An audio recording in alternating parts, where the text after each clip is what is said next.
കേരളത്തിലെ ചില ഗ്രാമങ്ങളിൽ ഇന്നും ഒരു പേര് കേട്ടാൽ കുട്ടികൾ വിറയ്ക്കും. കൊക്കാച്ചി.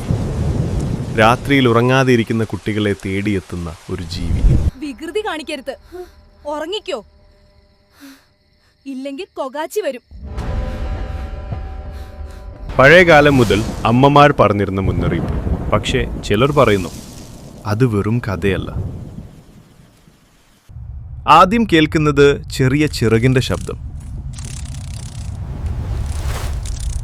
കൊക്കാച്ചി മനുഷ്യരൂപം പോലെ, പക്ഷെ തല ഒരു ഭീമൻ കീടം പോലെ. വലിയ കണ്ണുകൾ, മൂർച്ചയുള്ള കാലുകൾ. ഉറങ്ങാത്ത കുട്ടിയുടെ കിടക്കയ്ക്കരികിൽ അത് നിൽക്കും. ആദ്യം നോക്കും, ശേഷം അടുത്തു വരും. അതിരാവിലെ കുട്ടിയെ കാണാനല്ല, ജനാലകൾക്ക് സമീപം ചെറിയ കറുത്ത പാടുകൾ മാത്രം. ഇരുട്ടിൽ ജീവിക്കുന്ന ഒരു കീടദൈവമാണിത്. കുട്ടികളുടെ ഭയം അതിൻ്റെ ഭക്ഷണമാണ്. ഇന്ന് രാത്രി നീ ഉറങ്ങോ, അതോ കൊക്കാച്ചി വരോ?